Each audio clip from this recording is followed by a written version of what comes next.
Nasir syntax group নির্বাচন পথে পথে। কিশোরগঞ্জ এক আসনে বিদ্রোহী ও ১১ দলীয় জোটের প্রার্থীর চাপে অনেকটা কোণঠাসা বিএনপি মনোনীত প্রার্থী।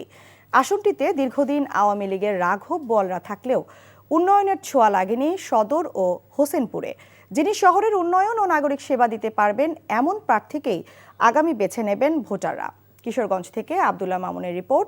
ছবি তুলেছেন মোখলেসুর রহমান, সাথে ছিলেন স্থানীয় প্রতিনিধি মারুফ আহমেদ। এক সময়ের প্রবাহমান নরসুন্দা নদী তীরে গড়ে উঠেছে অপরিকল্পিত নগর কিশোরগঞ্জ শহর। সদর ও হোসেনপুর উপজেলা নিয়ে কিশোরগঞ্জ এক আসনটি দীর্ঘদিন আওয়ামী লীগের প্রয়াত নেতা সৈয়দ আশরাফুল ইসলাম এখানে এমপি ছিলেন। শহর কিংবা হোসেনপুর কোথাও উন্নয়নের ছোঁয়া লাগেনি। এছাড়া তার আমলে এখানকার মানুষ ভোটাধিকার থেকে বঞ্চিত ছিল। অপরিকল্পিত নগর, সরু রাস্তা, ঘনবসতি সব মিলে অনেকটা অবহেলিত জনপদ কিশোরগঞ্জ এক আসন। যিনি জনগণের জন্য কাজ করবেন, ভোটাররা আগামীতে তাকেই নির্বাচিত করতে চান। যানজট বেশি, লুটচিপা, একটা সিরিয়াস রুগী লয়ে গেলাম, ডেলিভারি রুগী লয়ে গেলাম, দেখা যাইতেছে যে যানজটের জন্য সদর যাইতে পারি না হাসপাতালে।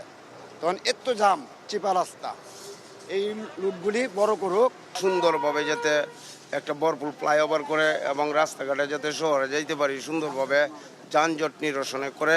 তবে গণভোট কি এ বিষয়ে সুস্পষ্ট ধারণা নেই তাদের।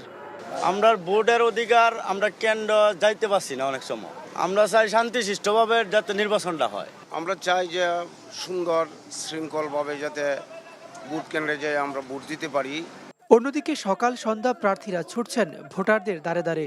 উঠান বৈঠক, সভা সমাবেশ আর লিফলেট বিতরণ করে ভোট চাইছেন তারা। দিচ্ছেন উন্নয়নের নানা ফিরিস্তি। আমি নির্বাচিত হলে প্রথমার্ধে এই মাদকটাকে নিয়ন্ত্রণে আনার চেষ্টা করবো। নরসুন্দা এটা খরস্রোতা নদী ছিল একসময়, এই নদীটাকে এখন খালে পরিণত করা হয়েছে। তো আমার চিন্তা আছে এই নরসুন্দাকে একটা খরস্রোতা, বিশেষ করে পানির প্রবাহ যাতে থাকে, নরসুন্দাকে খনন করতে হবে। বিপরীতে মাঠে শক্ত অবস্থানে আছেন বিএনপির বিদ্রোহী প্রার্থী রেজাউল করিম চুন্নু। রাস্তা ঘাটের উন্নয়ন সর্বোপরি আমি সিদ্ধান্ত নিয়েছি এই বিশ্ব রোড থেকে প্রায় 5.5 কিলোমিটার কিশোরগঞ্জকে পার করে আমি একটা উড়াল সড়ক মৃত প্রায় নরসুন্দা নদের উপর দিয়ে করতে চাই। বিএনপির ভোটের ভাগাভাগিতে জয়ের স্বপ্ন দেখছে 11 দলীয় জোটের প্রার্থী। মানুষ প্রচলিত ব্যবস্থার পরিবর্তন চায় দাবি করে তিনি বলেন, আগামীতে পরিবর্তনের পক্ষে রায় দিবে ভোটাররা। পুরনো ব্যবস্থাপনা যে দুই বড় দল তারা দেশ শাসনের নামে ওই সবগুলা ব্যবস্থাপনার মধ্যে মানুষের যে ত্রুটি বিচ্যুতিতে ভরপুর, ন্যায় ইনসাফ এবং কোনো রকমের দুর্নীতি আমরা করব না এবং করতে দেব না।